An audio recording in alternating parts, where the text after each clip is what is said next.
Hey everyone, I'm Megyn Kelly. Welcome to the Megyn Kelly Show. We begin today with the stunning announcement via X post yesterday that President Joe Biden will be dropping out of the presidential race, vying for a second term.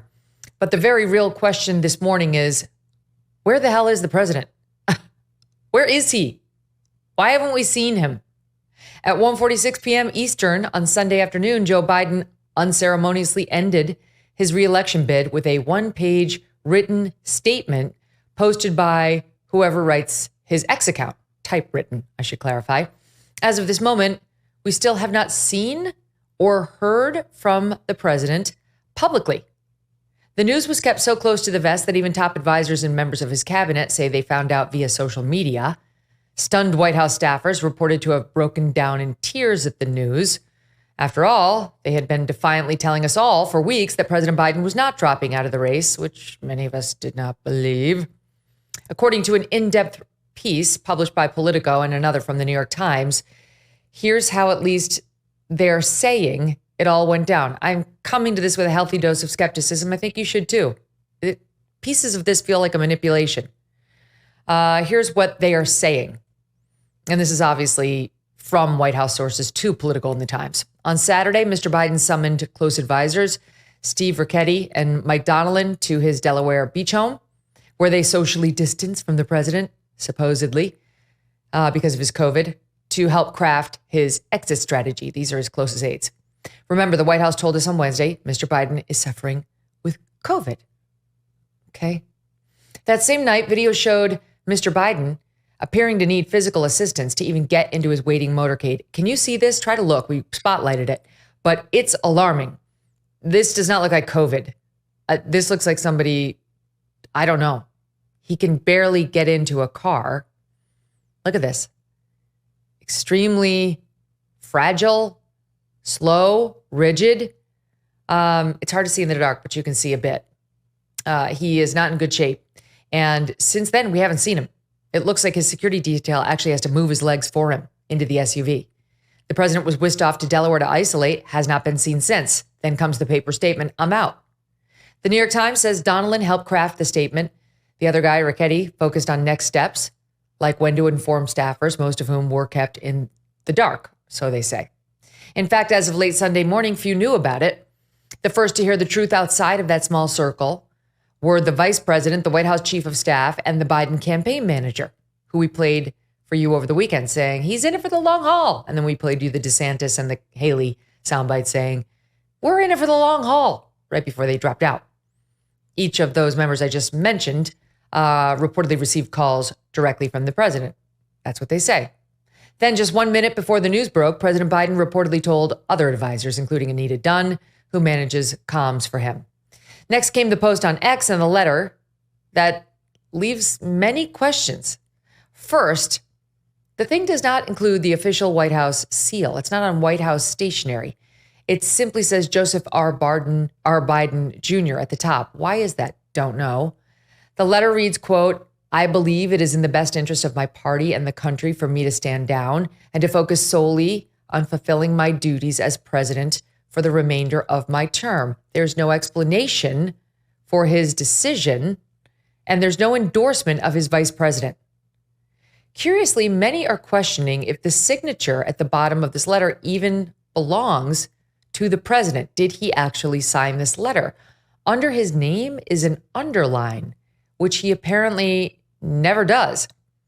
And it appears that the name Biden has an S at the end. The Bidens. It looks like. Joseph R. Bidens.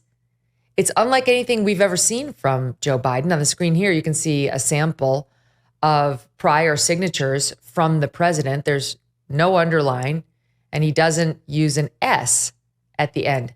Now, I will tell you, the way he signs his name, maybe we get that name back up, you guys, where it's just his signature with a J. If you're going to sign something on behalf of your husband, for example, you do a line. You do this in the law. You do a line and you say like, for Joe Biden.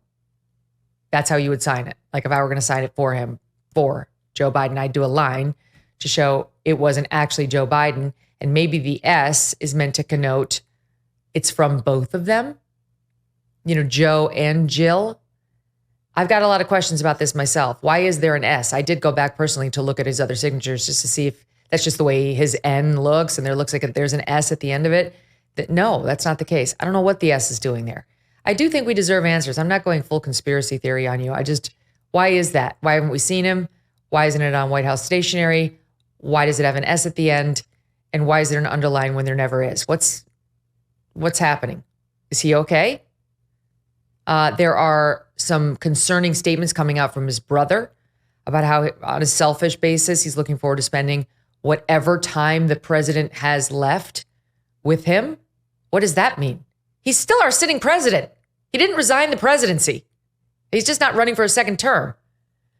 Getting back to the messaging, Politico also reporting that the lack of endorsement for his vice president triggered a flurry of panicked text messages and calls. So 27 minutes after the initial message, that statement we just went over, Joe Biden's X account again posted another tweet clarifying that he was backing Ms. Harris, offering her his, quote, full support and endorsement to be the nominee. A short time ago, she made her first public appearance at the White House. Our president, Joe Biden, wanted to be here today. He is feeling much better and recovering fast, and he looks forward to getting back on the road. And I wanted to say a few words about our president. Joe Biden's legacy of accomplishment over the past 3 years is unmatched in modern history. In one term, he has already, yes, you may clap.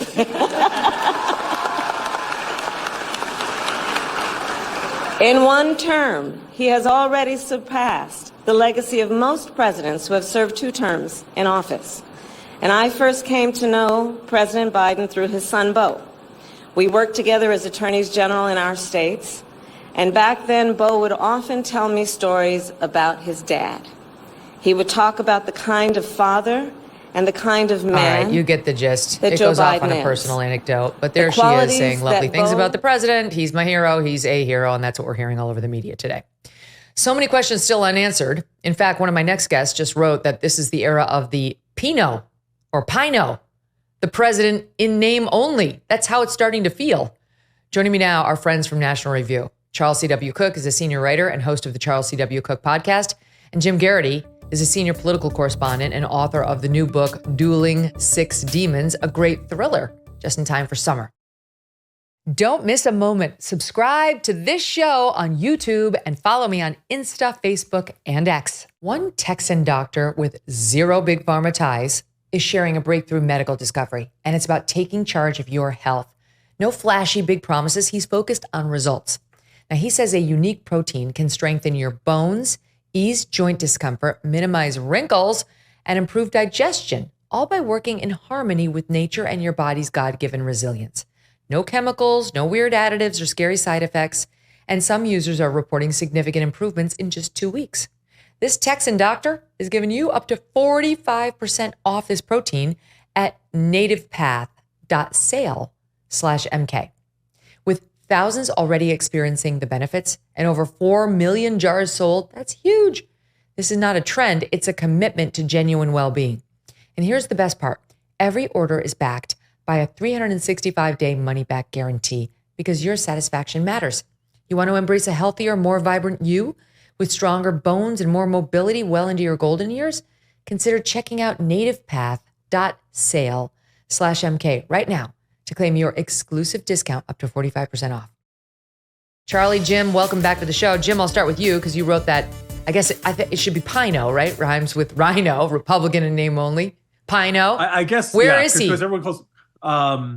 Look, this started out as, wow, this is really weird. By the time we got up this morning, and there was no on-camera statement, there was no taped statement, there was no radio address. It does not make any sense for both the president's doctor, 45 minutes before the announcement, puts out a statement saying the president's recovering great, blood oxygen level is what it should be, all his vitals look fine. He's doing fine. Also, you can't see him. You're not allowed to see him at all. And then Kamala Harris comes out and says, oh, he's recovering terrific, but you don't see him. We didn't even get a picture of him signing this document. So it really feels like this morning, the range of outcomes are he's got COVID and his voice is just wrecked. And you just, his voice was already kind of weak, and he often would get this kind of raspy whisper. So maybe it's really just that. That's the best case scenario. The worst case scenario, Megyn, by the way, Charlie, good to see you. This sense of like, is he conscious right now? Is he, bedridden? Does he look so sick? And the other thing in the back of my mind is like, first of all, I want to point out, so I was at the Republican convention last week. Rational people who are not conspiracy theorists, people who are not prone to hyperbole. When the report came out, the president's got COVID, in the mainstream media, we're not, okay, he's got COVID. They were like, you think that's COVID? Do you think that's something else? Do you think they're using this as an excuse? That speculation was going around, not just in us crazy right-winger circles, but elsewhere. And then just second, like, if he's well, why can't we see him? Why can't we get a picture of him?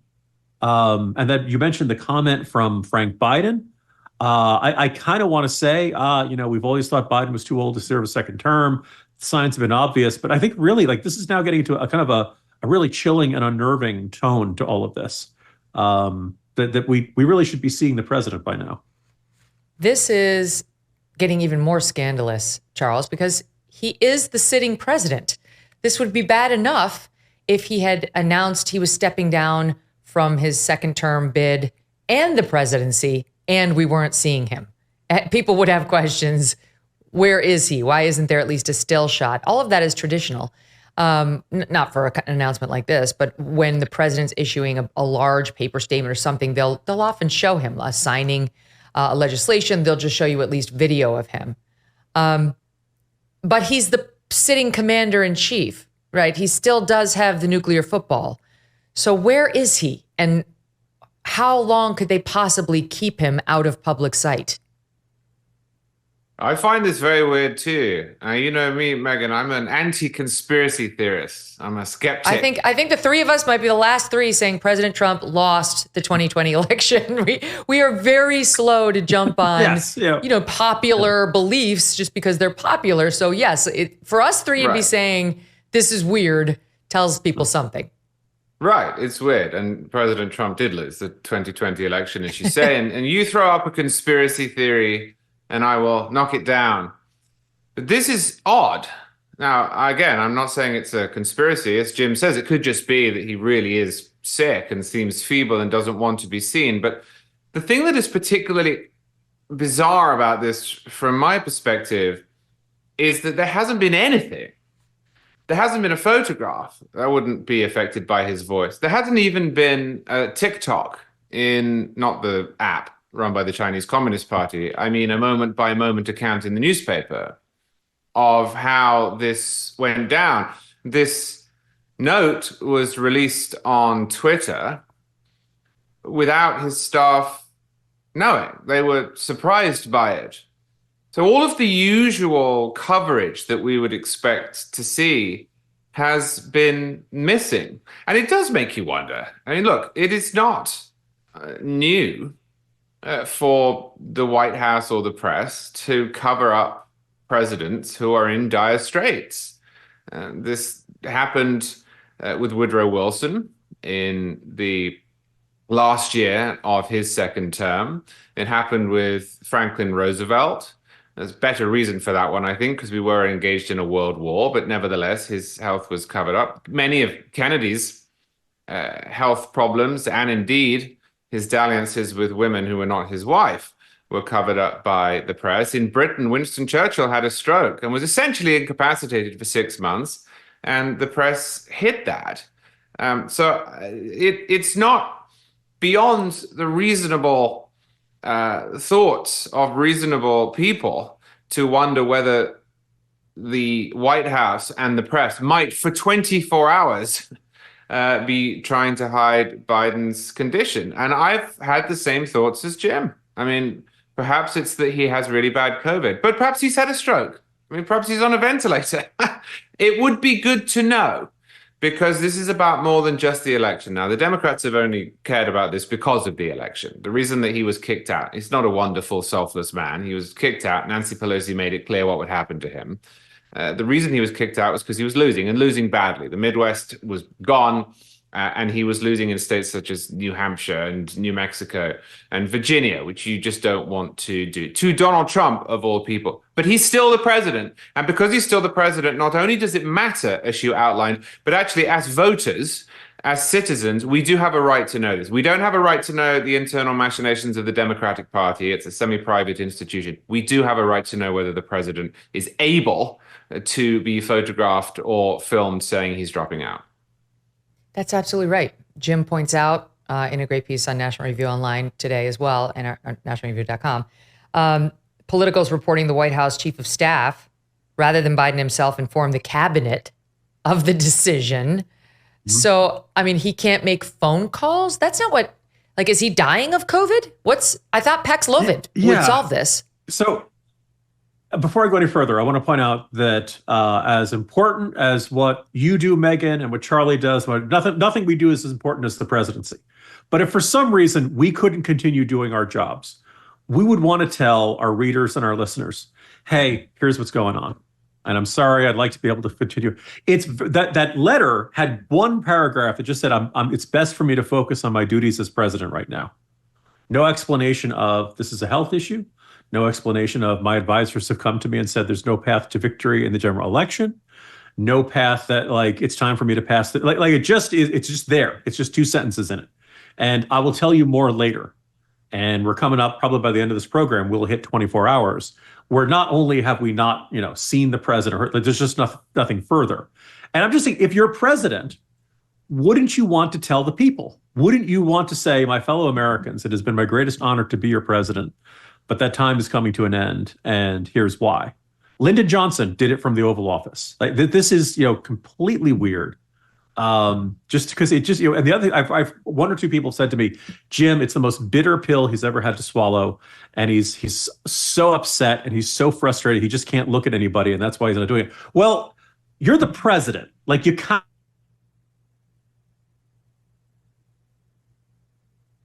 Jim froze, but we'll try to unfreeze him. We have magical defrosting abilities, which we will spray on Jim, and we will bring him back while we talk to Charlie. But wait, let me just point this out, Charlie.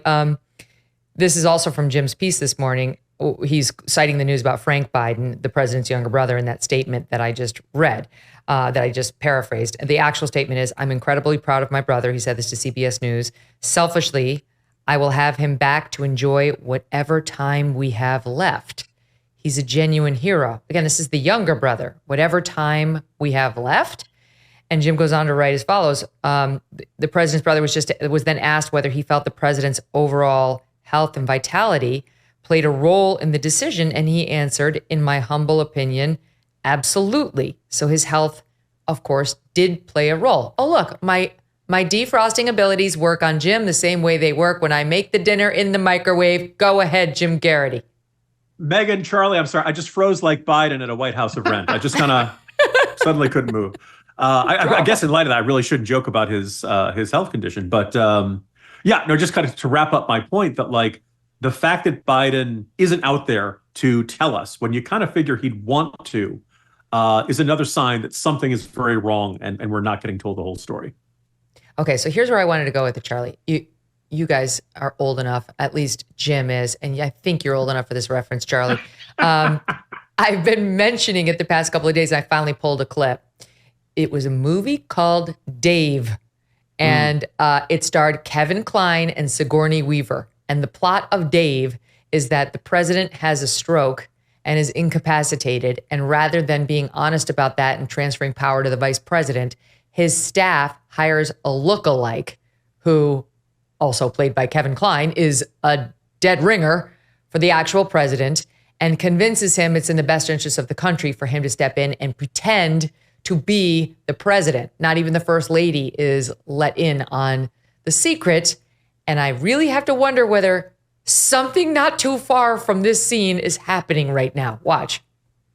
The reason we invited you here tonight is because something has happened to the president. It's actually kind of serious, Dave. I'm afraid the president's not in very good shape. Will he be all right? Oh, yeah. Probably. We think so. Yes. Oh. Dave, Sometimes we need our friends and even our enemies to feel safe and secure. We need them to feel like they can go to bed at night knowing that President Mitchell is fully in control. What about the vice president? Vice President? We didn't want to have to tell you this, Dave.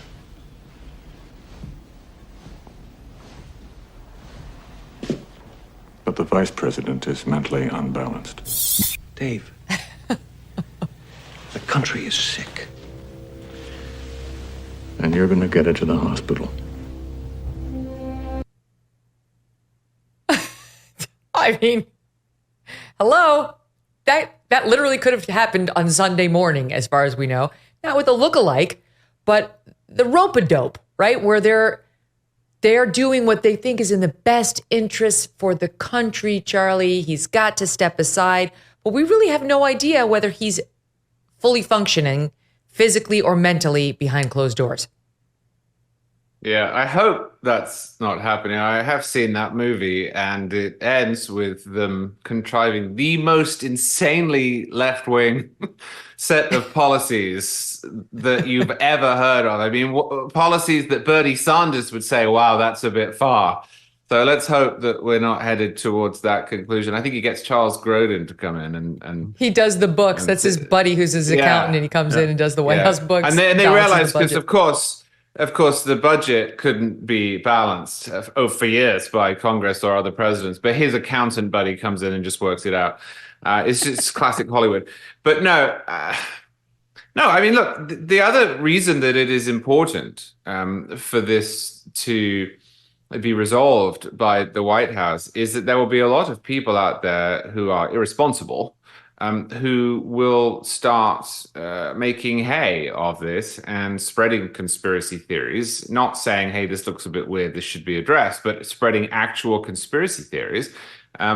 And we live in a real and hostile world in which there are people who wish the United States harm and wish our allies harm. And you can't have this for too long, not knowing where the president of the United States is. And I really don't say that to be mawkish. The system under which we live vests power in one person. It does not say, as many tried before Biden dropped out, that you elect as a citizen a team. A team does not stand in front of the Chief Justice and take the oath of office. A team does not sign legislation. A team is not commander-in-chief. We hear so much about the importance of democracy, as we should. Well, this is a fundamentally small d democratic question. Is the person who was elected, that was Joe Biden, to execute the powers vested in the office, able to do it? And again, as somebody who is really a skeptic of pretty much every conspiracy theory, I'm with Jim. I think the events of the last 24 hours have been extremely weird. And it would be a real public service, even to put out a 20-second video on Twitter with 8 jump cuts if you need to, that just says, hi, look, I'm Joe Biden, and I've decided not to run, and I'm sick with COVID, and I'll be back at my job tomorrow. But they haven't done it. Instead, they've cleared his schedule. There's nothing on his schedule. It says tomorrow, nothing, and then it says to be continued. The only person we've heard from is Kamala Harris. The Democratic Party is speaking on his behalf. And then Harris said something weird, too. She said, well, the president wishes he could be here. That just sounds so off. So, this is a problem.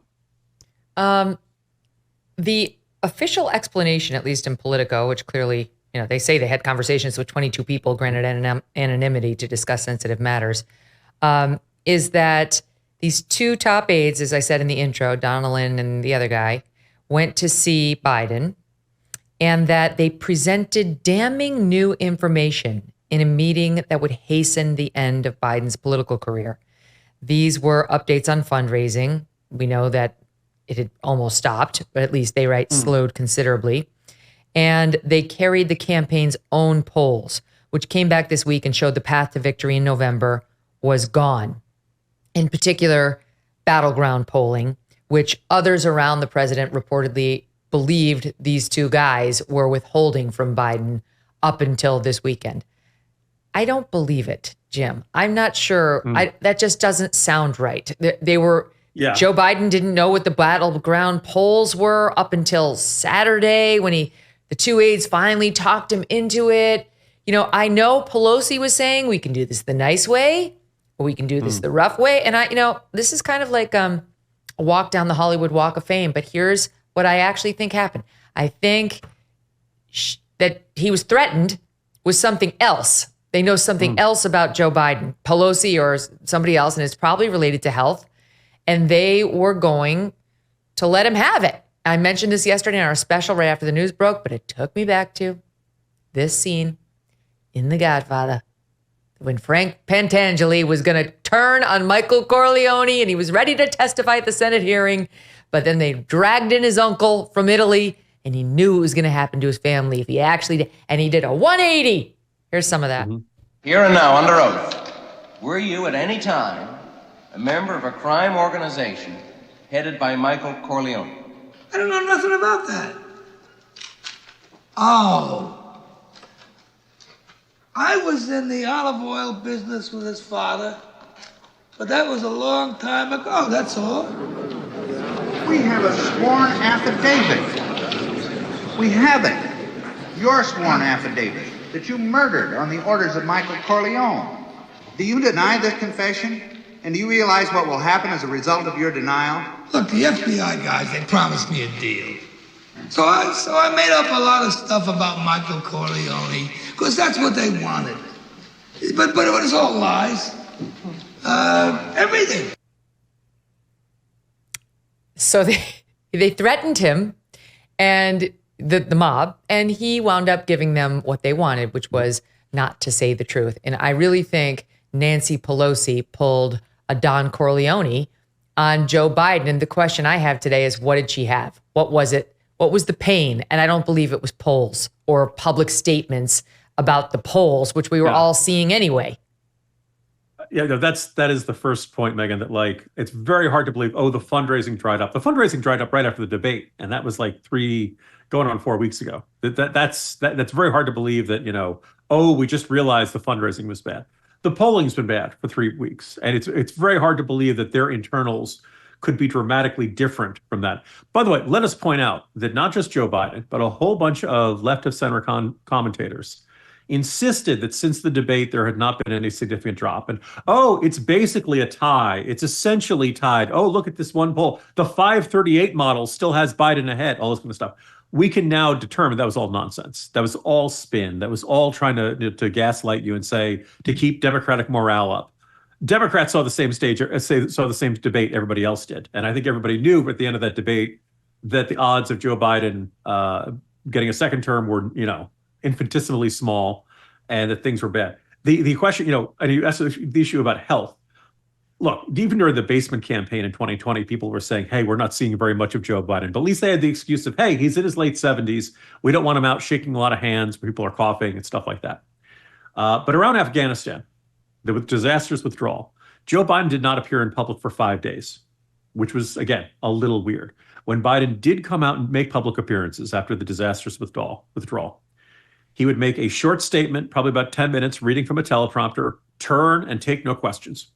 And that was another thing which was unusual. Then when he finally sat down for an interview with George Stephanopoulos, we probably all remember this. No, that was 4 or 5 days ago, man.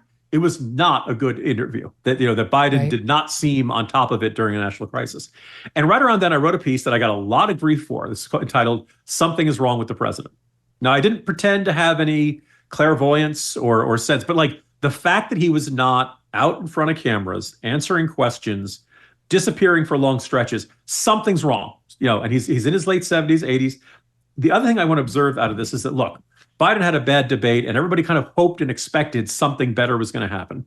He did the Stephanopoulos interview. He did the Lester Holt interview. He did the BET interview where he could not remember the name of Secretary of Defense Lloyd Austin. Like, that's really bad. Yep. And so for the second time, he had forgotten it once before. Yeah, we're between 10. Most of these are taped between 10 and 4, which are allegedly his good hours. Now, by the way, when I hear that, I'm sitting there thinking, God, what's he like when he's in the early morning? Or what's he like at evening? Like, what happens when the White House Situation Room needs to have a meeting at 9 in the evening? What's Biden like? And so if you're saying, did Pelosi come and say, hey, we'll spill the beans on your real health condition? Maybe Biden has been a part-time president in a lot of ways for a long time. Presumably Pelosi is in the inner loop to know how little Biden can do the job as is. Maybe that's what was going to come out. I don't know. There was something changed dramatically in the last 24 hours. That's right. And it wasn't the polls. It wasn't the big reveal of the polls, which they've been keeping a secret from the sitting president. Go ahead, Charlie. Well, I want to disagree a little bit with this premise. I suppose I agree in part, disagree in part. The events are odd, as we've all noted, and I agree that there probably wasn't some rabbit out of the hat revelation here that led to Biden saying, oh, okay. But I think we should not underestimate Joe Biden's ability and willingness to believe the nonsense that he is fed by partisans and sycophants, because it is that nonsense that has led to him being a terrible president.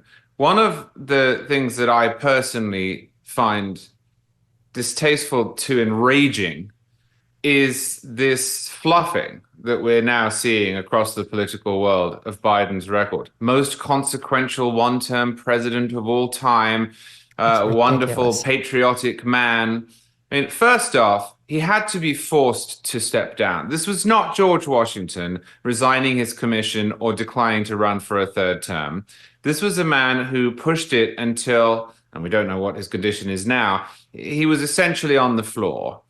This was not a proactive decision to protect democracy or whatever other fluff is being sold.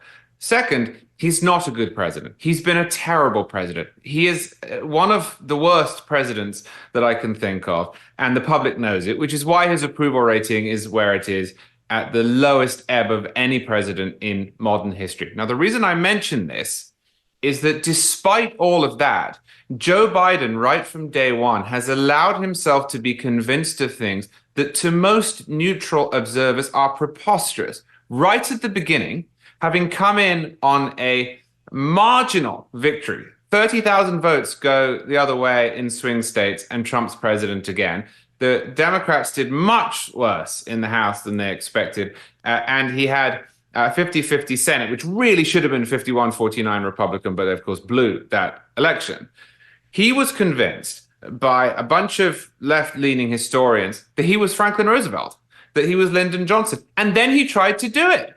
He spent all year trying to spend $6 trillion. That was the aim. He ended up not being able to do that, although they did spend 2 or 3, which led to inflation, which led to people hating him with a burning passion.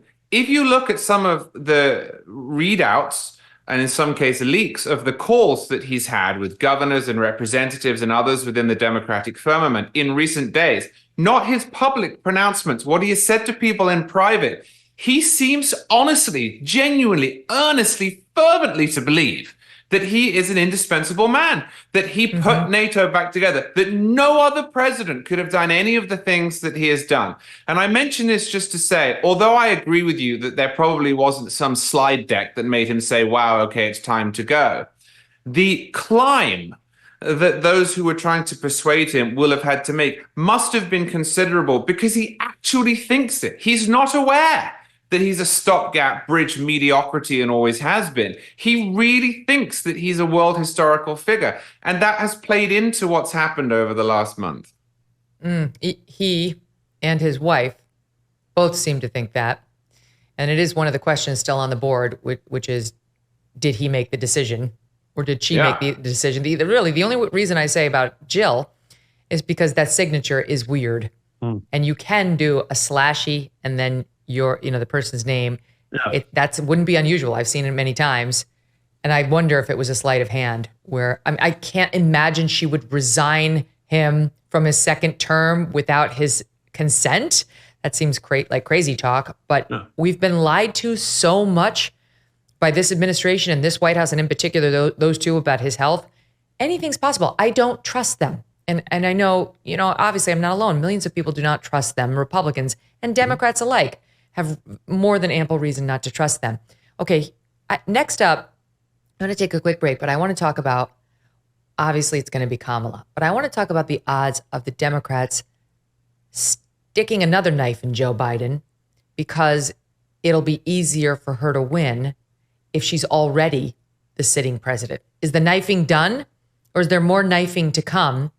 And then we'll talk about Charlie and his absolute love for Kamala Harris. How he feels about this elevation. Stand by. Be right back. Let me tell you a story about a guy named Leo Grillo. Leo was on a road trip and came across a Doberman. This dog was severely underweight and clearly in trouble. Leo rescued the dog and named him Delta. Sadly, Delta was just one of many animals that needed help, and this inspired Leo to start Delta Rescue, the largest no-kill, care-for-life animal sanctuary in the world. They've rescued thousands of dogs, cats, and horses from the wilderness, and they provide their animals with shelter, love, safety, a home. April marked 45 years since Leo rescued Delta. Delta Rescue relies solely on contributions. If you would like caring for these animals to be part of your legacy, speak with your estate planner, because there are tax benefits here too. You can grow your estate while letting your love for animals live well into the future. Check out the estate planning tab on their website to learn more and speak with your advisor. We say dogs are a man's best friend for a reason. You can help those who need it most. Visit deltarescue.org today to learn more. That's deltarescue.org. Remember Venn diagrams, those three circles? Right. And then let's just see where they overlap. You will not be surprised, because I have constructed a Venn diagram on this. Remember those three circles, how they overlap? I love Venn diagrams. So I just do. Whenever you're dealing with conflict, pull out a Venn diagram, right? And so, the three circles. The television coverage of just yesterday, that's on top of everything else that we know and don't know yet, based on what we've just been able to see. And because we've seen it or not doesn't mean it hasn't happened, but just limited to what we have seen.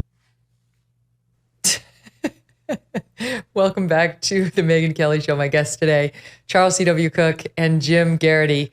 And Charles C.W. Cooke was on to Kamala Harris for, early on. This was a piece on National Review after she failed in her presidential bid. Remember, she took on Joe Biden to actually get the presidency, never mind the vice presidency. That came later. And he concluded this piece on December 3rd, 2019 as follows. Everything that is wrong with American politics is summed up in Kamala Harris. She's a weather vane. She's dishonest. She's a coward. She's condescending. And she's a phony. She is the answer to no useful or virtuous question. She has nothing of value to offer America. Goodbye. Bad luck. That's all, folks. So you're saying there's a chance she's going to get your vote?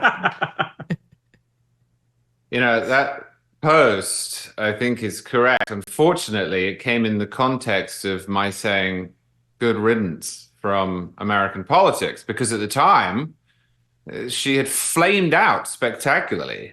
Not only had she failed to make headway and would end up winning no primaries, but she was polling at 3% in California, which is her home state. 3%. And so she disappeared. And I thought, well, that's good. We have now a great example of consequences for actions, but apparently not. She was resuscitated by Joe Biden and put in the VP spot. And so I am now in the unenviable position of watching an election between my two favorite people in the world, Kamala Harris and Donald Trump. I think this is my fault, Megyn. I moved to America in 2011. And since then, I've done you guys no favors. So maybe I have to leave. But look, She is an awful, terrible person. And it's not just that her instincts are authoritarian, although they are. It's that she actually doesn't believe in anything. If you look at last time she ran for president, she said on two separate occasions that she wanted to completely abolish private health insurance.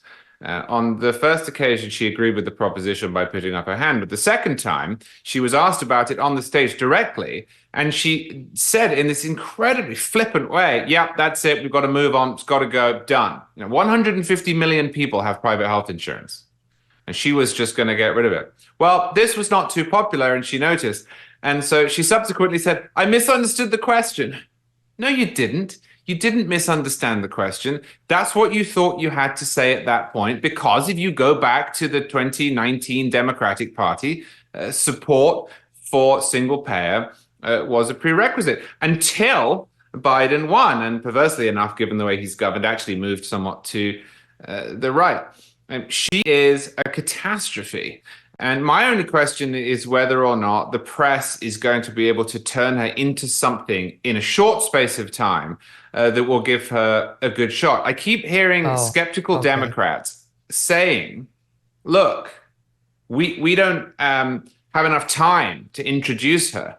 But I think the opposite's true. I think the lack of time between now and the election is her greatest asset. If you gave her, instead of a runway of 106 days, if you gave her 300 days, I think she'd be dead in the water. So on that point, Jim, it's come to our attention. Taylor Lorenz of the Washington Post wrote this up a couple of weeks ago, but it's all over social media, that these young lefties are trying to rebrand Kamala Harris's cringy moments as somehow cool. The language being used is likable oddball, funny, relatable moments online. She's just goofy, quote, a wine ant, which I've never heard. She's like a wine ant. It's fun. She's just a little goofy. And look at this, Jim. They actually put together a remix using this song called Brat, which I guess is pretty popular. A remix of Harris moments trying to make her seem just fun. Just fun. Watch a little bit of this. You think you just fell out of a coconut tree? You exist in the context of all in which you live and what came before you. I'm just living that life. Fun Dutch cult classic, but I still pop every time my track drops. You're jealous. I'm just living that life. Everything is in context. Basement that you My mother she would give us a hard time sometimes, and she would say to us, I don't know what's wrong with you young people. You think you just fell out of a coconut tree? You exist in the context of all in which you live and what came before you. I love Venn diagrams. I really do. I love Venn diagrams. Huh? The album's Brat. Megyn, if I were the Trump campaign, I would be running that in every swing state, in every commercial break possible, just to say, yeah, Kamala Harris. She always seems slightly inebriated, as the slogan for 2024. And maybe she is. Maybe she is a fun person. I don't know if that's necessarily the preeminent quality that Americans are looking for in a commander-in-chief and president. I mean, Willie Brown seemed to think so. I wasn't going to go there. I'm going there. I'm going there. About there's a debate on this on Twitter right now about whether her sleeping with Willie Brown when she was an up-and-coming, inspiring politician in San Francisco is fair game. It's fair game. It's part of a pattern of her ascending to positions that she does not deserve based on merit for other reasons. First, she slept with this guy, Willie Brown, who was this extremely popular, powerful congressman out in California, in the assembly out there, went on to become the speaker out there. And he put her in two different positions that she did not deserve when she was only 29 or 30. He was 60. Already that affair is sus.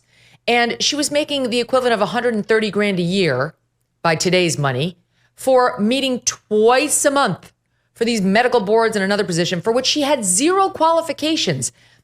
He was trying to lay the road for her political career. He admitted that he's the one who helped her win the role as DA, and she was sleeping with him. I'm sorry, it's fair game. Sorry, Jim, go ahead. No, Megyn, let's agree to say she climbed the greasy pole of California politics. Takes some talent. But by the way, I think you look at the story of Kamala Harris, and you look at someone who, from the beginning of her career as an assistant DA to the moment she runs for president, it was one success after another. This was somebody who knew how to appeal to a Democratic primary electorate in a place like San Francisco, and then to appeal to a Democratic electorate as a whole, which is a whole bunch of liberal progressive Democrats, right? It is surviving and rising to the top in California politics, besides any extracurricular activities, is appealing to all the liberal interest groups. You got to take care of the unions. You got to take care of Hollywood. You got to take care of Silicon Valley. You got to take care of the environmentalists. But it's like the Stations of the Cross. But if you take care of everybody, then you get the nomination and you cruise to victory in the general election. That does not prepare you to win the Iowa caucuses. That does not prepare you to win New Hampshire or South Carolina or any of these other states that are just politically and culturally dramatically different to that. And I kind of feel like, even in that first debate, when she, calls Joe Biden racist, things are going well for her right up until the moment Tulsi Gabbard guts her like a fish by pointing out the contradictions in her prosecution record and points out, you laughed on a radio interview about smoking marijuana, but you prosecuted this many thousand people for marijuana possession back when you were a prosecutor. And it just goes through all the contradiction. And and I think Kamala Harris never came back from that. And I think everything from the nervous laugh to the perception that she always feels like she's giving a book report on a book she didn't read, the phrases she keeps going, the haiku, Hallmark card stuff. I think it's all nervousness. I think she stepped on minds in that 2020 campaign. It all came crashing down. And I'm going to quote Charlie back to Charlie, which I think is the ultimate compliment you can give somebody, where he points out that Joe Biden only became president because Barack Obama picked him off the scrap heap of politics in the summer of 2008. And let's face it, most of us saw him as assassination insurance. Right? The idea, but nobody's going to take a shot at Obama if Biden's going to be a heartbeat away. And then Kamala Harris, as you point out, crashed and burned in that 2020 presidential campaign.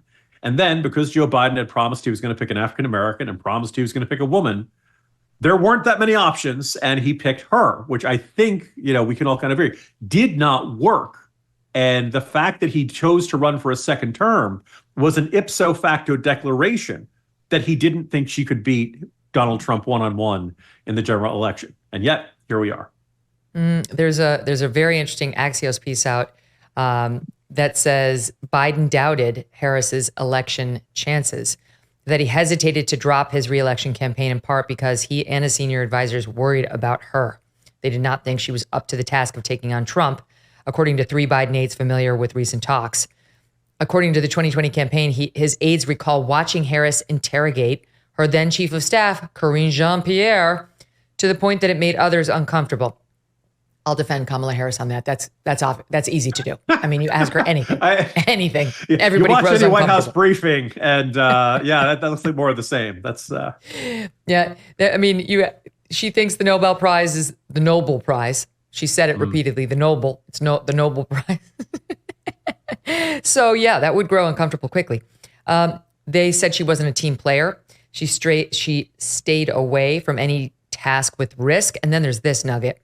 In April 2022, Harris was the guest for a dinner at DC news mogul David Bradley's home, a salon-style event Bradley hosts with Washington journalists and newsmakers. Harris's anxiety about the dinner was such that her staff held a mock dinner beforehand. A mock dinner beforehand with staffers playing participants, according to 2 people familiar with the event. Harris aides even considered including wine in the mock prep so Harris could practice with a glass or 2. They ultimately decided against it. I'm horrified by this story. They did hold the mock dinner. They just didn't have wine. Jim, this is exactly what you're talking about, that she's awkward, she's uncomfortable, she's socially not adept, and we can see all of that. Yeah. And so the first time I ever saw Kamala Harris was in 2012 at the Democratic National Convention in Charlotte. She was one of the early speakers on one of the early nights. She was not the star. It was kind of but she was the California Attorney General then. And she was, kind of seen as a rising star. And I remember, and it was only like 5 to 10 minutes worth of remarks. But I remember watching and saying, oh, dang it, here comes the next great Democrat. Here comes the female Obama. Relatively young, relatively charismatic, relatively attractive, and she's from California. She's going to be the next, this is going to be really tough. Clearly she had like 5 to 10 minutes worth of material.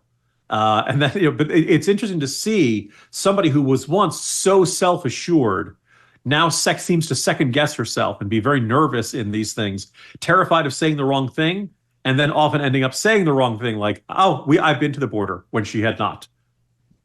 Yeah, and I've never been to Europe. I do want to talk about Charlie's reasons for disliking her, because not only was there the thing about moving us all off of private insurance, just with her magic wand, she wants to take away your health insurance and make you go on the government dole.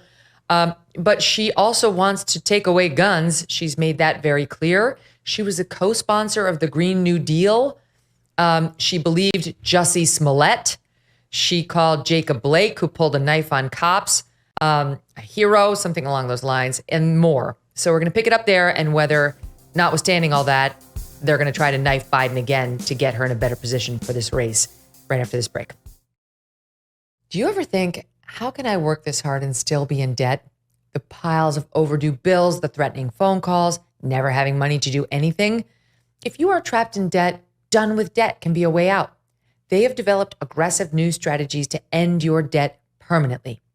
Done with Debt stands between you and your harassing bill collectors. They tirelessly negotiate with your creditors to lower or even forgive what you owe. And they do it all without bankruptcy or new loans. One client said, "One phone call saved us a fortune. I wish we did this long ago." Done with Debt has unique strategies to get you out of debt faster and put more money in your pocket every month. But you do need to hurry because some debt solutions are time sensitive and you don't want to miss out. Visit donewithdebt.com. Speak with one of their debt relief strategists for free. What do you have to lose except your debt? Go to donewithdebt.com. That's donewithdebt.com. I'll be running for president of the United States. And we have states. And they're united. Yeah, because think about it. States should be united. And all the states now, well, they have a president to preside over them. Oh, that's good. I have to say, well done by Estee Palti, who's my new favorite Twitter follow with her spot on Kamala Harris imitations. Welcome back to the Megyn Kelly Show. My guests are National Review's Charles C.W. Cooke and Jim Geraghty. I mean, on the bright side, Kamala Harris has the very real shot of making the Saturday night shows funny again, the late night shows funny again, if only they will take the gift that is her content and use it. What's less funny, Charlie, are the reasons that led you to loathe her.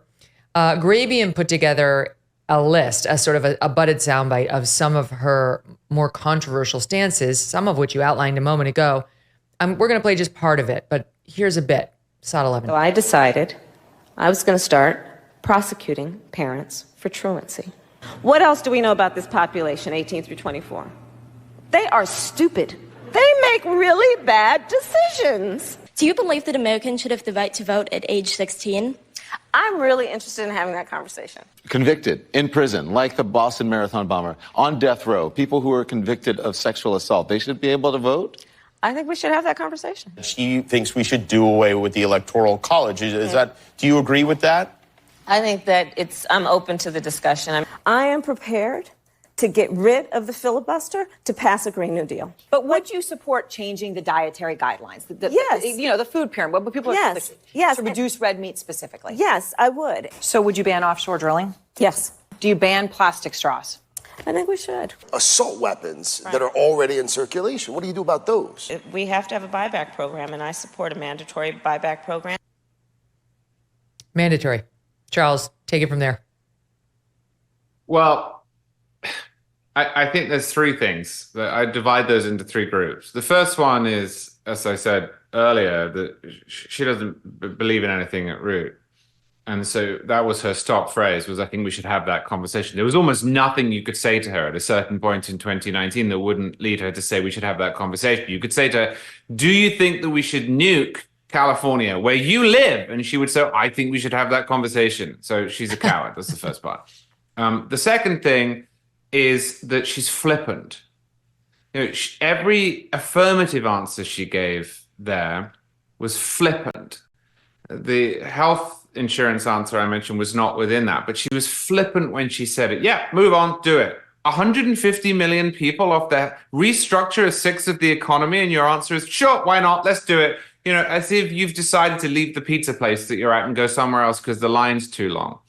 And then there's the side that I worry about more than any other, which is that despite not believing in anything, perhaps because she doesn't believe in anything, she's an authoritarian.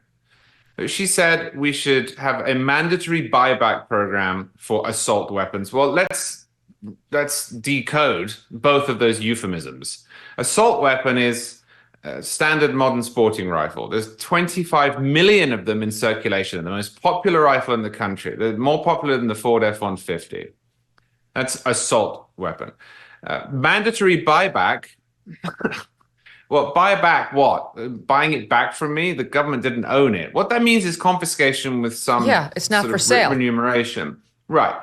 So they're going to come to my house, and I have 13 guns, and they're going to make me give over 4 of them, and they will give me some money for it. But I don't want to do that. And they're going to do that with 25 million guns, probably more. That is not the sort of answer where you go, yeah, sure. Nor is plastic straws, although it's less important. Another thing missing from that, but related in this third category, was the famous exchange that she had with Joe Biden in 2019 on the debate stage, where he said he wanted to ban so-called assault weapons, and he said it had to go through Congress, and she said, no, I would just do it by executive order. And when he said, well, you can't do that, we have a constitution. I think it's a direct quote. I think he literally said, we have a constitution. He seems to have forgotten about that since. She said, we need a bigger imagination. You need to, as she might put it, be unburdened by what has gone before. That is a horrible, horrible, horrible thing for somebody who wants to take an oath to the Constitution and be the chief executive of the federal government to say. And look, I am, and I have been on this show, certainly have been at National Review, an outspoken critic of when Donald Trump has talked like that. And I have said that it doesn't matter whether he actually achieves it or not. I don't want people who are seeking the office held by George Washington and Abraham Lincoln and Ronald Reagan to talk like that. Well, I'm afraid the same goes for Kamala Harris. Time and time and time again, she has talked about the presidency as if it were a dictatorship, as if it has all of this secret power that other people just can't be bothered to use. She did it with gun control more recently, where she said that if Congress won't act in her first 100 days, she will. No, you won't. That's not how Congress works. There's not this free-floating power out there that if Congress doesn't take, like a squatter can come in and it can sit on it and say it's mine now. No, the answer is no. And she does this a lot. So she's a horrible, you see, you've got me going now. She's a horrible combination of nihilistic, flippant, and authoritarian. She is basically the nightmare candidate for me. There's 5 years of hating her now, and I have not slowed down one bit. She just keeps giving you new reasons. So that none of that is to completely rule her out, Jim. I mean, I understand that even the Democrats aren't in love with Kamala Harris. She has a 38% approval rating. But the Democrat machine is formidable. They love abortion. And she's been the most outspoken member of the administration on abortion rights. That's the reason she flew down when those Tennessee lawmakers were throwing a fit, to put herself right in the square in the center of that, the first sitting vice president to visit Planned Parenthood. That's been a very good issue for Democrats the past couple of election cycles. Though it's not like the voters don't understand Joe Biden's more pro-choice than the Republican Party is. And they were still getting ready to vote him out from the look of the polls. In any event, hate to rule her out right now because, as we've just discussed, a short runway for her may be better. And they're so relieved and feeling somewhat excited now for the first time in months. So how would you see this next couple of months playing out? Well, it's been a really rough episode of the Megyn Kelly show for Kamala Harris. So I just want to take one moment to say, indeed, some young people are stupid. And some of them do make bad decisions, as she said in that montage. So I'll give you a little credit for that one, Madam Vice President. Sometimes they do. I think it's going to take like 2 weeks before I feel like the polling will be a good measure, because I think the American electorate needs time to digest this. We just saw that short speech from her today. At some point, I hope we're going to hear from the president. And then at some point, we're going to hear from Vice President Harris making an address to the country and kind of saying, hi, I'm your new Democratic nominee.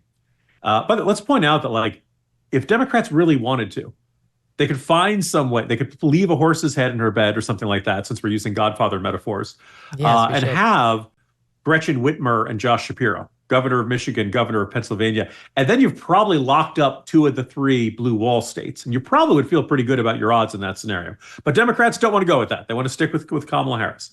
I think she gives them a better chance than they would have had, the Democrats would have had with Joe Biden, which is not to say she's a great candidate. She brings her own flaws, which we've talked about copiously. But you know what she can do? She can campaign. She can work weekends. She doesn't have to spend every weekend at the, she can do morning events. She could do late events. She could do, she can speak off a teleprompter. She's going to have some bad moments. She's going to have some, haiku moments, but she can do basic campaigning that the Joe Biden was proving he just could not do anymore. Well, let me ask you this, Geraghty. Let me ask you this. What are the odds of the Democrats understanding what we understand, which is, yes, she can do those things, but she's weak. She is weak. She is not a strong candidate going into this, but she'd be stronger if she were the sitting president. And so knife in the back took out Joe Biden, maybe knife in the front removes him from the presidency.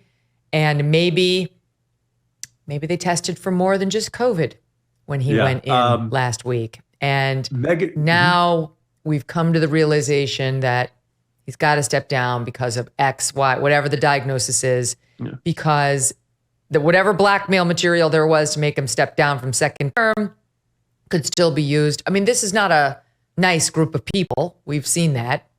And they have absolutely no loyalty to Joe Biden. That we have to give him, right? He's been reportedly very angry at Schumer, Pelosi, Hakeem Jeffries, all these people behind closed doors who completely knifed him just as soon as they could. No loyalty. So what's to stop them from doing it again? Because wouldn't she do better if she were the sitting president in this into this race?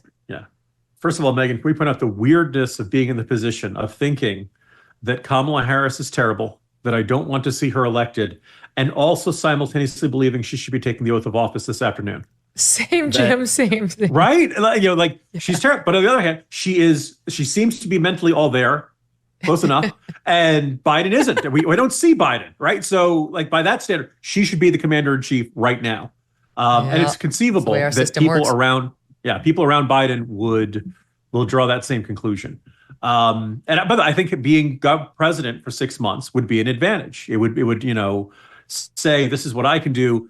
Look, entirely separate from Joe Biden being old and crotchety and possibly senile, Biden has a bad record. And it's kind of tough for Kamala Harris to completely separate herself from that. But she can at some point say, I love Joe, but I'm going to do things a little bit differently than him. And I'm going to do X, Y, and Z instead of A, B, and C. It's not a great, and again, if you're starting out with Whitmer and Shapiro or any other 2 Democrats, you have a better chance of saying, we're the candidates of change. We're not the status quo. But she could at least pull it off. And if she becomes president, she can immediately take some actions, i.e., we're going to restart building border wall stuff. These are not what she would want to do, but these are things she could do to say, hey, President Kamala Harris is not going to be like the President Joe Biden you didn't like, and maybe things will be changing. None of these are great options for the Democrats, but I think they're better than what they had up, 48 hours ago. And, again, she's younger. She should help with women. She should help with minorities. I would see states that like Virginia, New Mexico, New Hampshire. Not minority men. No, she's going to repel a certain chunk of voters as well. But I think that, again, she seems loopy, not senile. Believe it or not, that's an improvement. Yeah, that's all true. I can't help feeling, especially given this election cycle, you guys, look what's happened in the past 3 weeks. May I remind you, the debate was less than a month ago. We had this disastrous debate. We saw the president's loss of his mental faculties before our very eyes. We had a presidential assassination attempt, and they actually did shoot President Trump. Then we saw the sitting president step down, maybe through Twitter. So, somebody on Twitter yesterday posted, in order for there to be a true October surprise this year, it would have to be actual space aliens coming down.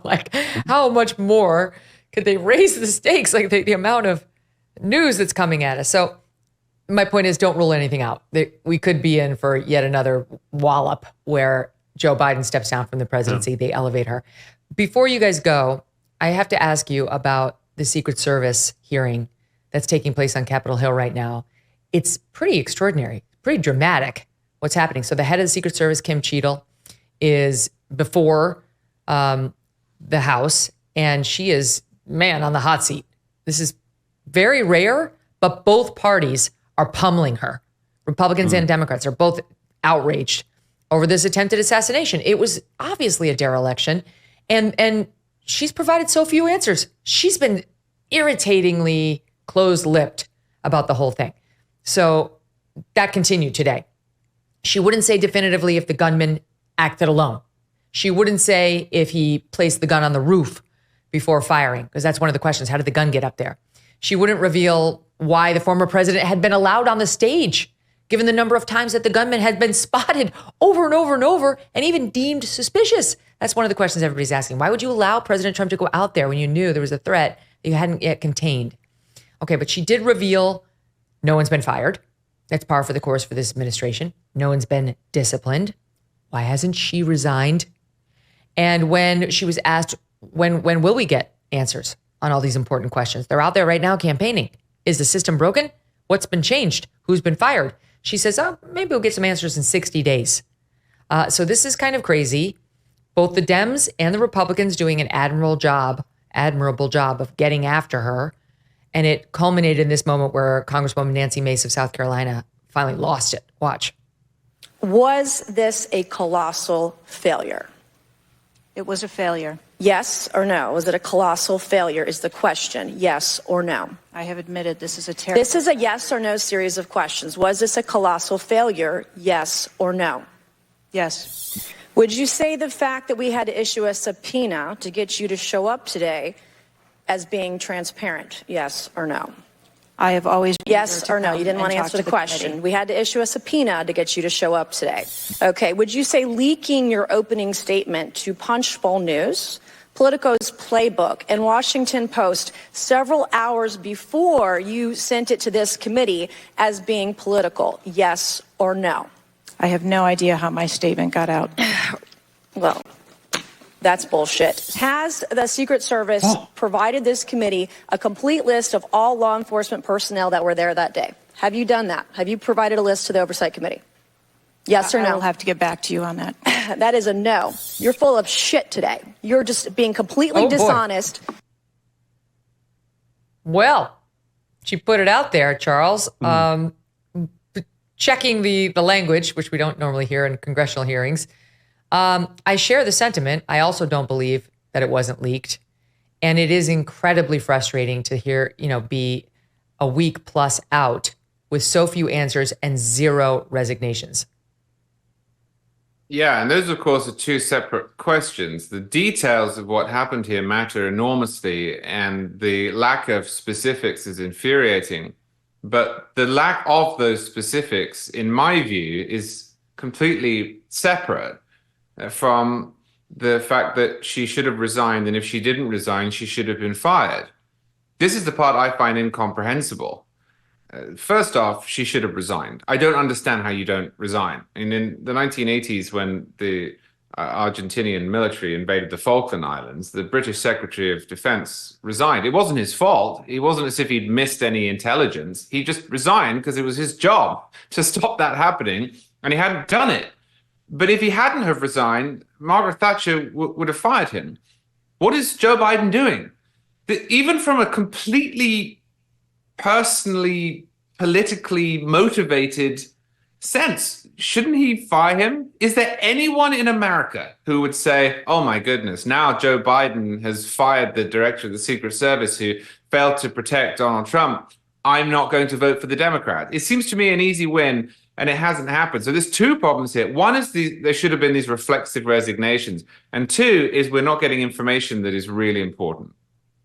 It's really scary, Jim, because the Secret Service, we now find out, has been misleading us. We saw over the weekend that, Susan Crabtree of Real Clear Politics, their White House reporter, was reporting, so was Dan Bongino, former Secret Service guy himself, that Trump's security team had been denied repeatedly resources from the Secret Service. And they, on the record, chastised Susan in particular and said, absolutely false, and said to Dan Bongino, absolutely false. Mayorkas doubled down, saying that's absolutely false. And now we know it was true. Dan was right. Susan was right. The Secret Service was misleading us. They were incorrect at best. That's their new spin. New facts came to light. Well, if you didn't know fully what had been asked for and denied, you shouldn't have been calling others liars. But they did. And so we do know that the Trump team had been begging for additional resources time and time again. It had been denied, not for this particular event, but in the past. So we don't trust them, Jim Geraghty. So, Megyn, before I go any further, can I, you've been kind enough to mention my novel. If I wrote a novel in which the dishonest head of the Secret Service was named Cheatle, I think some readers would say, Jim, isn't that a little on the nose? Yeah, come on, that's a little ridiculous there. Also, that the assassin was named Crooks. That's another, one, just a little, so imagine how shocked all of us would be if in the days after the assassination, when it was so clear just what a colossal failure. I don't think Nancy Mace is out of line for saying it was just a failure, just layer upon layer upon layer of failure. And only by the grace of God in 1 inch did we, not lose Donald Trump that day. That if she had chosen to resign, how pleasantly surprised would all of us be? How shocked would we? We didn't see people resigning in the VA scandal. We didn't see people resigning in healthcare.gov. We have a long string of Afghanistan. Trump during the debate went on this long rant and justified about Biden never fires anybody. Well, in the next debate with Kamala Harris, apparently, he'll be able to say, I got shot and they didn't fire anybody. Like that. That's good. And then secondly, again, we're never going to think all that highly of Joe Biden, but let's assume he was more of sound mind and body and said to Cheatle, I'm sorry, I can't find this acceptable. I'd like your resignation or you're fired. Like how pleasantly shocked. Nobody ever gets held accountable anymore. And I think Biden said this is unacceptable. We're going to have a full investigation. And then you just kind of wait for everybody to forget about it. This is a really unfortunate habit in our government. It's why there is so little trust. And, it is kind of egregious that Cheatle is not gone. Mayorkas should have been gone a long time ago for the border, but this is like a double failure on his watch. It's going from bad to worse. But we'll play some more in our next segment when our pal Dave Rubin joins us. Charlie, Jim, great to see you both. Thanks so much for being here. Thanks for having us, Megyn. Okay, and up next, we'll get to some of the other questions that she's dodging on. Wait until you hear her latest on the sloped roof and why it was allegedly not appropriate for an agent. That's when Dave joins us next. Some Americans enjoy using their credit cards because it can be a hassle-free and secure way to pay. But our sponsor, the American Payments Coalition, says that some DC politicians want to change that with the Durbin-Marshall credit card bill. They say the bill lets corporate megastores pick how your credit card is processed, allowing them to use untested payment networks that jeopardize your data security and rewards. They say corporate megastores will make more money and you'll end up paying the price. Find out more info at guardyourcard.com and consider telling Congress to guard your card while you're there too. So much to get to. Joining me now, my friend Dave Rubin, host of the Rubin Report. Dave, great to see you. I'm going to pick it up with you where I left off with our last guest, and that is this Secret Service. We'll get to Biden and your thoughts on that in a minute, but the Secret Service hearing that's happening right now on Capitol Hill. James Comer giving Secret Service Director Kim Cheatle a hard time on whether they placed a Secret Service agent on the roof, why they didn't adequately prepare for a possible shooter on the roof in question. Watch this. One of the things that you said, I believe in an interview, that there wasn't an agent on the roof because it was a sloped roof. Is that normal? And do you fear that immediately creates an opportunity for future would-be assassins to look for a slanted roof? I mean, this is a huge question that every American has. Why wasn't a Secret Service agent on the roof? And there have been reports that agents were supposed to be on the roof, but it was hot that day and they didn't want to be on the roof. Can you answer any of those questions, Director? So I appreciate you asking me that question, Chairman. I should have been more clear in my answer when I spoke about where we placed personnel in that interview. What I can tell you is that there was a plan in place to provide overwatch, and we are still looking into responsibilities and who was going to provide overwatch. When we are providing overwatch, whether that be through counter snipers or other technology, prefer to have sterile rooftops. No, they need to be sterile, not just non-sloped. But it's ridiculous, Dave, that here we are.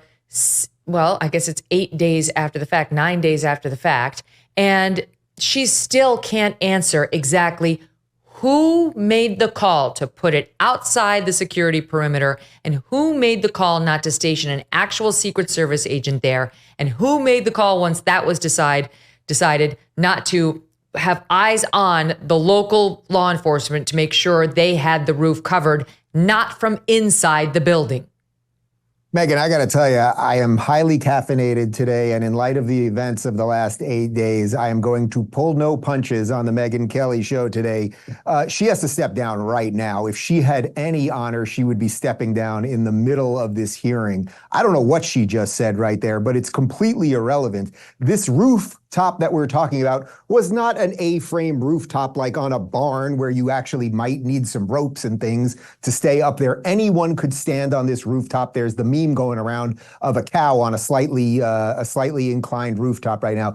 This is complete absurdity. We don't know the level that DEI fully played in this in terms of whether she actually got the job because of DEI or the agents that were there with Trump, or whether people have been trained properly completely outside of DEI and everything else. But this is a cataclysmic failure.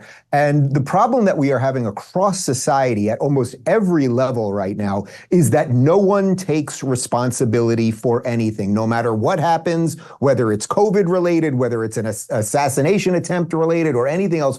No one says, you know what, that was my responsibility and I have to step down.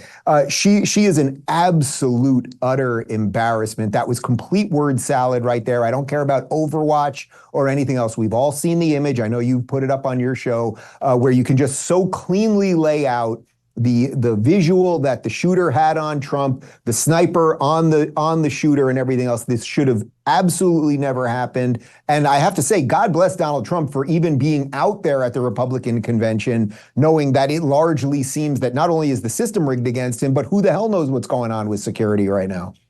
It's amazing because right now over the weekend, we got reaction from Mayorkas, chief of DHS, and Cheatle, head of Secret Service. They're outraged at the DEI questions that have been asked in the wake of the Trump. No one gives a shit. We don't care. Yep. Take your feelings and stuff them. Enough. A man is dead. Enough. President Trump was shot and nearly lost his life, and 2 others were shot too. We couldn't care less about your faux outrage over the questions we're asking about whether you tried to DEI the Secret Service right into an unsafe position. Megyn, the truth of the matter is that outside of DEI, it is fairly obvious that over the last, say, 2-3 decades, the United States government is no longer getting the best of the best to work for it, whether that's the literal office of the presidency or in the administration or basically across the institutions. But then when you add a dash of DEI to it, you are going to degrade all of the institutions further. So if there was even 1% chance that the people in charge of protecting the president, be they the snipers or the Secret Service agents who are quite literally 2 feet in front of him during all of this or anything else. Or Kim Cheatle. 1%, or the Secret Service director herself, if there's a 1% chance that that person is not the best of the best, because instead of focusing on what the job is, what the resume should look like to have a position like that, versus, they are of this gender or this sexuality, then the whole thing's got to go. And Megyn, our friend Peter Boghossian often points out that once wokeness enters any institution, by default, it destroys that institution, because whether you're selling widgets or your job is to protect the president of the United States, once you deviate from what that intention is, what is the purpose of your company or your institution? Once you deviate and start looking at gender or skin color or anything else, as opposed to the meritocracy that this country should all be about, you will destroy the product. So seeing Cheatle up there with this word salad and listening to the endless excuses is not surprising. I would say it's not a bug, it's a feature of the system that they've created. She's infuriating. I'm thrilled to see for once Democrats and Republicans uniting to pummel Kim Cheatle. They've recognized how inappropriate she's being and how poorly this was handled. Here's a soundbite. This is Representative Raja Krishnamurthy, Democrat of Illinois, who's getting all over Cheatle on the fact that they knew, according to reports, at least an hour before the shooting, that they had identified a suspicious person, that they lost track of this person, and they still let Trump take to the stage. So watch this. NBC reported that at 5:51 p.m., 20 minutes before the shooting began, the state police informed the Secret Service of their concern. Now, the rally was not paused at that point, correct? No. And according to NBC, just 2 minutes later, at 5:53 p.m., the Secret Service notified its snipers about the gunman. The rally wasn't paused at that point either, correct? No. Let me show you some video footage. The guy's on the roof and everybody's yelling at him. Yes. And directing the officers' attention to him. The rally was not paused at that point, correct? We are currently still combing through communications and when communications were passed. Well, I can point you to this communication. It's 2 minutes before the shots started ringing out. Director Cheatle, yes or no? Was there ever a moment where the Secret Service actually considered pausing the rally? The Secret Service would have paused the rally had they known or been So the told answer is there no. was an actual threat. The answer is no. Correct? I can speak to you in generalities. No, I don't want generalities. I want specifics. Who's she saving the big answers for? She works for us. Right. I can speak to you in generalities. What are you doing up there, lady? I'm telling you, Megyn, she should just resign right now, today. This is just such a travesty. It's insane. You know, Megyn, you and I both have IFBs in our ear. You know what they are, and most of your audience probably does. That's so that your director can tell you that there's a video clip coming up or something. So think about what's going on that day at the Trump rally. There are at least 2 minutes where we know people were yelling about somebody with a gun over there on the building. All of the Secret Service agents have one of these IFBs in their ear. That means that there's central communication somewhere where they're being told what's on the ground. Oh, there's a shady looking guy over there, or somebody's been in the bathroom too long over there. That's a little bizarre. Or there's a package outside of the stage. Whatever the series of things might be. That there were 2 minutes where all of these people, they're not disconnected unless they're somehow claiming that the entire system went down and they had no way of communicating with each other. The fact that 2 minutes went by where people are seeing something, screaming about a guy with a gun, on top of the hour that was just referenced right there, where they thought someone, kind of shady was there. It's all a failure of the system that they have created. Now, again, whether that's perfectly DEI related or not, we can set aside, but ultimately it falls on her. So she either has to say, I will resign right now because I did not put the proper policies in place, or she has to find somebody to fire. That probably wouldn't be just for the person that they'll, just throw aboard or throw aside. It should be her, but this is an absolute embarrassment and a perfect she's a perfect avatar for a system that does not work anymore. She can't answer a question. She doesn't know what her job is, and she's given word salad. Who decided to put that building outside the perimeter? That's what I want to know. And I don't care if it's a woman or a man. Maybe it was a man. I really think that's the person. That's person number one on the blame scale. Who made that dumbass decision to put that outside the security perimeter? And then who decided to entrust it to local law enforcement, which when it was an obvious spot from which something bad could happen? And then who failed to oversee them? All those questions remain unanswered. In the meantime, we know the Secret Service is misleading us because I mentioned it earlier, but they'd been saying in response to Susan Crabtree of Real Clear Politics and Dan Bongino saying Trump's team had been asking for additional resources to protect him as he got closer and closer to the nomination and the threat levels were going up, not at this particular event, but in general prior to and at other events. And over he was denied resources. Now, some I can understand. Some they said, oh, he's going to a massive sporting event as a VIP attendee. And they were like, we're not going to mag the entire stadium. Right. You're going, that I get, that's reasonable. That's all our tax dollars. They have to draw limits somewhere, especially on a former president. But not providing appropriate magnetometers or resources to make sure we had enough sniper coverage of outdoor rallies, which President Trump does all the time. He's both a former president and the nominee for the GOP. That makes no sense. And they came out and viciously attacked both of those reports. And now we know they were true. And here is Jim Jordan hammering Director Cheatle on those denials. SOT 17. Secret Service spokesman Anthony Guglielmi said, quote, the assertion that a member of the former president's security team requested additional security resources that the U.S. Secret Service or the Department of Homeland Security rebuffed is absolutely false. The next day, Secretary Mayorkas said that is an unequivocally false assertion. We had not received any request for additional security measures that were rebuffed. But 5 days later, the Washington Post said this. Top officials repeatedly rejected requests from Donald Trump's security detail for more personnel. So which is it? Because both statements can't be true. Were you guessing or lying when you said you didn't turn down requests from President Trump's detail?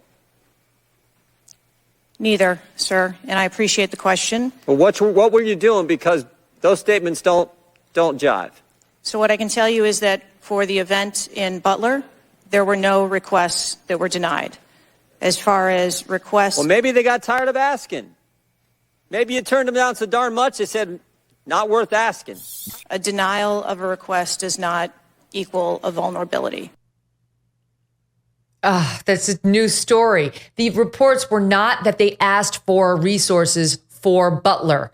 The reports were that Secret Service had repeatedly, she had repeatedly turned down additional resources begged for by the Trump campaign. Now she's trying to weasel and change the nature of the Trump campaign's requests. Megyn, let me tell you, I don't know if I'm even allowed to tell this story publicly, but I think in light of everything that's going on, I think it warrants telling. I happened to do an event by total coincidence with Robert F. Kennedy Jr. probably about 8 months ago in Los Angeles, when his house that day happened to be broken into. And I was standing backstage at the event with him when one of his aides said, your house got broken into. Somebody scaled the fence. And his quote, and then I'll leave it at that, he said, again? And then that's where I'll leave it. But that is the level of insanity that we are dealing with right now. Somebody with the Kennedy last name, and we don't have to go into all of the things that have happened to his, family members over the years, is not getting the protection they deserve. Now I suppose they are post the Trump assassination attempt. And then exactly, you're making the perfectly right point. This has nothing to do with the event, the security of the event that day, because Jim Jordan might be right. They might be like, yeah, we tried to get more security from you guys repeatedly. We knew the threats were going up and everything else. And then we just didn't ask on this given day. I would also say the video that people need to keep looking at is the video where you see Trump getting shot and then the sniper that's sort of in the distance behind him, you see him basically shooting the would-be assassin at the exact same moment, within a millisecond. I think the question for that sniper, what I would love to know is, how long did you see the guy on the roof? Do we have any time on that? I mean, he didn't just magically get on the roof and then immediately shoot Trump in 1 millisecond. He obviously was on the roof before. It takes a moment to get your gun and everything else. So it seems to me that that's the guy that we need to hear from to get a little more sense of how long everything was going on for. Yeah, and what specifically he could see. I'm sure it wasn't as clear as it was after the fact, but what could he see? So we got some breaking news coming in here, Dave, and I do want to shift topics with you anyway. Nancy Pelosi has officially endorsed Kamala Harris now. It's with immense pride and limitless optimism for our country's future. You know what? It's just, whatever. I'm glad he's gone. He can't do this job. He certainly can't do it for another term. Yeah. But it really is galling that rather than have an open process where they let their voters decide now how to fix this problem that the party elders created, they're just going to rubber stamp their choice and shove her down the throats of the American people.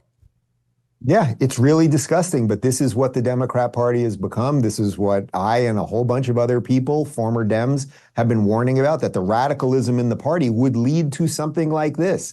Look, in essence, this is a coup that's happening right now. First off, we don't even know what Joe Biden knows about what's happening right now. That letter was not written on White House letterhead. It was a digital signature. Why was there no picture taken? Or why didn't they release a picture of him signing it? Why wasn't there video? Why is he not doing any appearances today? And it sounds like not doing any for the rest of the week. There is let me just add, and I'll let you finish your point, but just to add to that they called a lid at the White House, meaning he's done. In Delaware, he's not at the White House, where he's recovering from COVID. He's not appeared publicly in video or in photographs since announcing yesterday he won't see, and now we won't be seeing him today. Keep going.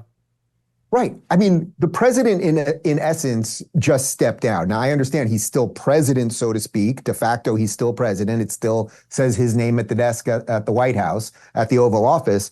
But this is a scandal unlike anything we can possibly imagine. We've been living in pretty crazy times where every day, you and I wake up and we have to figure out what we're covering, and every day it's crazier and crazier. But what just happened here is that the Democrats have known. They have known for more than 5 years that there was something not cognitively right with him. Megyn, we posted a video on Twitter this morning from my show on November 3rd, 2020, November 3rd, 2020, where I said that if he is sworn in again as a second term, if he makes it through this first term and is sworn in again, that I would retire. I would delete all my accounts and retire. Now, am I from the future? Am I a wizard? Am I clairvoyant? I don't think so, but I'm just not kind of brain dead, which is largely what the mainstream media has become.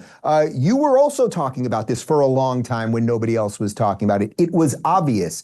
So they started leaking to the media, right? If Obama or Chuck Schumer or Nancy Pelosi, if they wanted to have their meetings with Biden about what was going on or really figure out the temperature of his mental health, you can have those meetings and have it be private, but they didn't want it to be private because they wanted to have meetings, then leak it to the media. The pressure starts bearing on Biden. And again, we don't know what Biden's cognitive ability is right now, so we don't even know if he fully agreed to this. And look, I'm not a conspiracy theorist as a general rule, but in light of the amount of lies that we have been fed over the last couple of years, I think that there are all sorts of questions as to if this is all legit. What did they offer him? Did he just get $200 million for his presidential library? Did he get some slush fund? Did they guarantee that Hunter won't go to jail or that he won't go to jail? Like, there's so many things. It wasn't a new look at polls. Joe Biden believes he can overcome bad polls. His lifetime experience tells him, don't believe that nonsense. I'm Joe Biden. I'm the comeback kid. I don't believe these lies. That his inner team finally showed him the battleground polls and he said, okay. Right. Now I see the light. No, that's a lie. It's a complete lie, right? He was suddenly like, I've been so defiant in all of this, and I've got such wherewithal in my brain. I crunched the numbers, and it does look like I'm going to lose. Let's hand it to Kamala. That's complete and utter nonsense. But look, I'm not a Democrat, okay? So this is not my party, fine. I'm not even a Republican, really, but I'm certainly not a Democrat. Same. But if you are a Democrat, you should be absolutely insulted. I get it. You might hate Donald Trump. You might think have Trump derangement syndrome and all of that stuff. However, you should be absolutely insulted that your party, in essence, decided not to have a primary, then forced RFK to, in essence, he quit the party because of the corruption over there. And now they're just going to install someone who literally was polling at 3% when she was running in the primary against Joe Biden. She was rejected. Nobody has voted for Kamala Harris. She was rejected, dropped out after the first debate because she was maybe it was the second debate, because she was an absolute disaster. But they did this to their own people. And I am afraid that many of the Democrats are going to say, oh, this is just wonderful. Thank you, sir. Can I have another? It's really wrong. Getting him to step down is correct. He should step down from the presidency too. And now they should have an honest contest in whatever time is left, as honest as it can be, given the fact that they skipped the primaries. This is by edict. This is by Nancy Pelosi's edict that we're going to wind up with Vice President Kamala Harris. Can I ask you a question? Yeah. What do you make of the fact that Hillary and Bill are all in on this and Pelosi are in on the Kamala transition, but Obama's kind of punting on this thing? Because to me, that shows you what the real fight is about right now. Well, I think Obama understands electoral politics very well and understands she's incredibly unpopular and that they do better with somebody else. If they had a ticket of two of these sitting popular governors who are in swing states or who are Democrats governing red states, right, like North Carolina, or purple states like the Pennsylvania Josh Shapiro, they improve their chances, and they're not as unpopular as she is. I don't know. Bill and Hillary, I feel like she's probably making some sort of a vice presidential play here, because let's not forget Kamala Harris will need to name her running mate, and it doesn't necessarily have to be male, female. Who knows? Hillary's been getting a lot more ink lately, and she's definitely been placing those pieces. That doesn't happen organically. No one's thinking about her. Anyway, okay, so that's my thought on them. I do wonder how Trump is going to handle her, because having said all that, She did get elected to, U.S. Senator. She won first her local race to be DA. She became the Attorney General of California. She became a U.S. Senator, and she ultimately, won the vice presidency. So she's not incapable of winning debates and making her arguments. I don't know whether there'll be a debate. Now Trump is saying, I'm not doing the ABC debate I agreed to. I want to do one against her on Fox News. Now that would be something fun to watch. I can't see Kamala Harris agreeing to go on Fox News, but she should, because Brett and Martha would be very fair. They would be very fair. So I don't know what's going to happen. How does he handle her? Because so far it's been typical Trump style. His tweets or his Truth Social posts have been pretty bombastic. Yeah, well, we're in the midst of seeing a massive narrative shift, because last week post-assassination and for the 4 days of the Republican convention, which you were at, I mean, that was the widest tent Republican movement and the most focused, sort of joyous pro-America. It doesn't matter if you're just like the most traditional conservative ever. We want you in this party. You have Rick Grinnell up there saying doesn't matter if you're gay or straight. You have Harmeet Dillon giving a Sikh prayer. You have Orthodox Jews and Christians. You had atheist groups, a secular groups there. It was exactly what America is supposed to be. And what my fear was during that was this is kind of Trump peaking a little bit too early. It's like all the energy post-assassination, which is just like beyond ephemeral. You can't even touch that. Now you have this really hot party that is doing all of the right things that we would want as Americans, I think. And now you're going to see the narrative shift. And the narrative shift is going to be that Kamala Harris is the black woman who is a prosecutor and Donald Trump is the criminal and she is going to prosecute him and everything else. I think Trump has to stay on message. Don't get, one of the things he's been very, very good at last couple of months, especially as it pertained to Biden, was letting Biden make mistakes, not going too crazy with the name calling. I think if Trump just continues to expose the identity politics nonsense, all of her really horrific ideas as it relates to Marxism and equity over equality and everything else, that will help. But look, Megyn, we got, 3 months to the election and we have 6 months till a new president is inaugurated. They have plenty of time to just keep dinging and dinging and dinging Trump and making it seem like he's Hitler again and now she's the hero. So this is a long time off. And I wish maybe that the Republicans had punted the convention to a little bit later so things would time out a little bit differently. The fact that the debate was in June really has now worked to the Dems' advantage. I have to say, I think Trump, yes, he's going to need to hit her. And I think his surrogate should absolutely be hitting her all the time on her policy choices, which are just very far left. But he needs more moments like this one. Do we have time to play it, you guys? SOT 22. More of this. I have to just interject. If you would turn off those cameras, because I don't want this. See the screen up there of me? That's very severe, that comb over. That's a severe sucker. What's with that one? It looks okay from the other side. But that is very severe. I apologize. Man, I looked up there. I said, whoa. Look at that. Wow. That's like a work of art.